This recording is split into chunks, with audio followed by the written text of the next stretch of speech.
Normally I wouldn't dare risk war with a faction that's got control of 2 kingdoms if it was only for 1 territory, but this particular couple of kingdoms, they're having problems at present, and I don't think that Lana, the first of the Westerlands, is going to have the infinite troop spawner that the North had. Now, Stannis has become a less competent fighter, which is disappointing. 5,000 men in the ring. And we've lost our Castellan, or Master of Coin, I think. Oh no, Master of Coin is a different position, my bad. Castellan is a Castellan.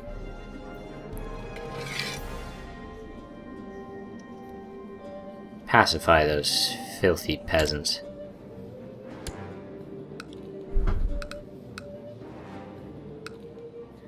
Wow, and now I'm suddenly hostile against a whole bunch of factions as well.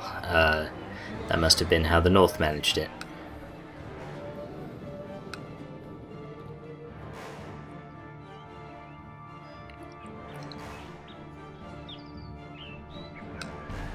So the Reach are losing... Well, I say the Reach. The rebels from the Reach have lost a fair few troops, largely through assaulting provinces. Oh, we've captured Sir... What's-his-face of where'd-you-call-it. That's handy. For nothing, apparently. Gained no war score from it, so... I think it's only if you capture the person who you're at war with. If you capture their family, you get war score. I think that's about it, to be honest. I don't think random other captives do much for you other than earn you some ransom money, which is not the worst thing in the world, of course.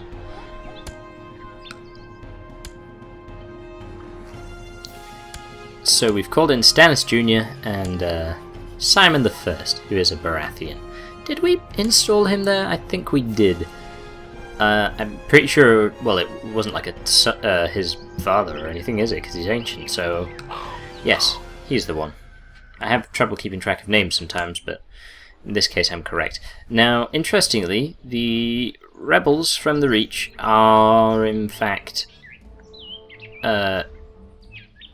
trying to confront the Westerlands troops. I think they're about to succeed. No, they missed the boat there. And the Westerlands are fighting some other rebels. Tendring troops. Oh, Tendring's the... Lord of Tendring is the one who captured Jorah of the North. And because of him, we couldn't just end the war then, because we weren't able to imprison him. So thanks a lot, Tendring. Enjoy that defeat that the Reach troops seem to be doing nothing to help with. So, is that a different war? I'm confused at this stage. Oh, okay. Sally's died, and Will Flint is now Lord of the Riverlands. He succeeded from her, and his 3 Flint children are also Flint. Oh, and they also get Flint's Finger, which is a section of the North. So terrific. I've actually made the North even smaller. Inadvertently. The North seem to have won their war to acquire Hammerhall. I'm slightly worried that they will be quite interested in the Ring as well, given that it seems to be within that sort of High Lordship area. I'm not really sure what the de jure High Lordship boundary for that is. Now we just need those troops to get aboard the boats, and we can set off with our major force, just capturing more territories, I imagine. It's going to be quite a slow war, as it turns out. Yeah, he can stay in the dungeons. I kind of like that Stannis with a Wise, and that would be original Stannis' second son. I like that his next son's called Carlton. I kind of can't not associate that with the Fresh Prince. It's a valid name, but yeah. Oh.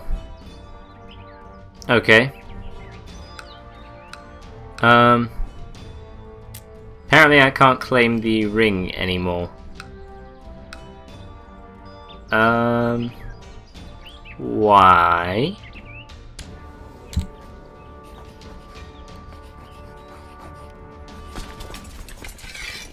Seriously, why though? So the Reach hasn't seceded from the Westerlands. That fight in Tendring hasn't changed, and the ruler of the Westerlands remains the same as it has done for a while since this war started. So why is... Oh! There was a death among my vassals, and I assume it must have been the lord I was trying to claim the ring for. So the whole reason why that war was no longer valid is because I didn't have anyone to put on that seat when I captured it. Well, shucks, that was kind of a waste of time, and a massive anticlimax. I hope you enjoyed viewing that, by the way. It's probably going to make it in here. I guess we'll ransom that lord then. So there we go, we did get something. We made like 10 gold. So who says that spurious territorial claims don't pay?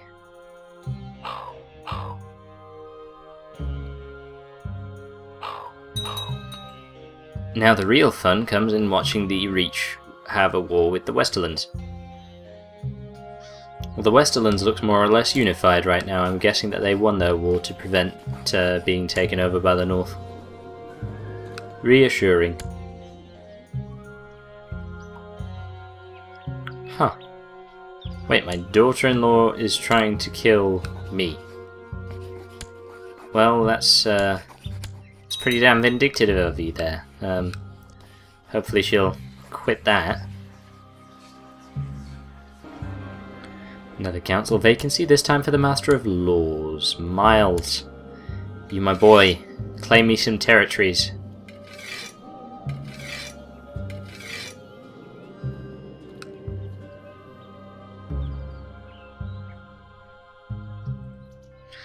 So Crownland's territories are generally the most desirable, because I don't have to fight big-ass wars for it. I can just fight boring little wars. And you know, they're generally quite easy.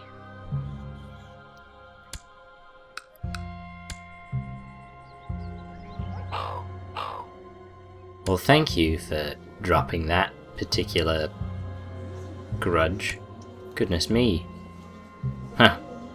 Stannis Jr. is not a massive fan of his father. Not a particularly angry opponent, but yeah.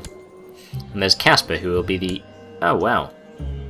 That was awfully speedy. Casper is actually married to pretty much a nobody. That's right. Who the hell is that? Okay. Well, this is kind of the problem you have if you are fortunate enough, I suppose, to have your ruler live to a good age. Is that your children will grow up, and if they have territories of their own, then their grandchildren will, you know, they'll be their responsibility, and they'll marry them off to who knows who. Okay, whatever. We are joining Simon in his war to retain the Iron Islands. You know, I don't really give a crap. I'll just agree to it, and well, I already have agreed to it, but I probably won't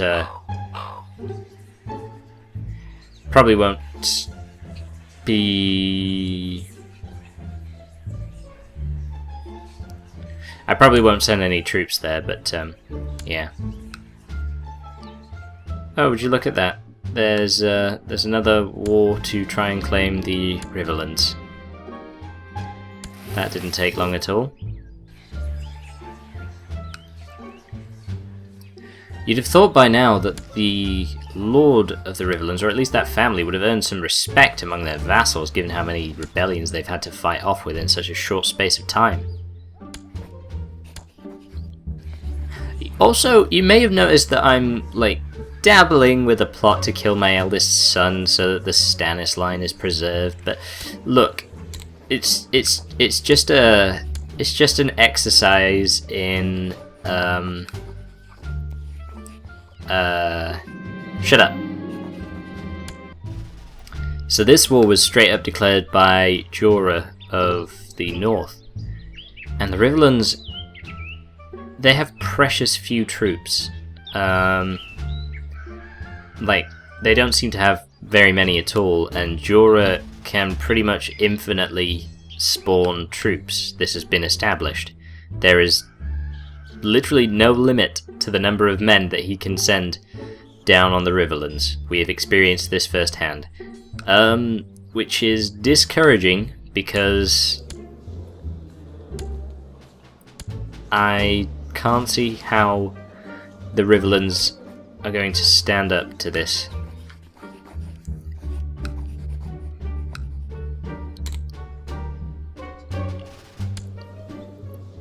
There doesn't seem to be any way for us to join in that war either, so yeah, this is not looking good. Unless, of course, I declare war to claim the Riverlands for someone else. And I think that's what I'm going to do. I think there doesn't seem... If I want to keep this... If I want that last war not to have been in vain... yeah, William Flint is a promising candidate, sort of, except he's incompetent. But, hey, we're going to join in this war through a sort of proxy. We're going to try and install William in the Riverlands, and in doing so, we are going to prevent the northern troops from taking it.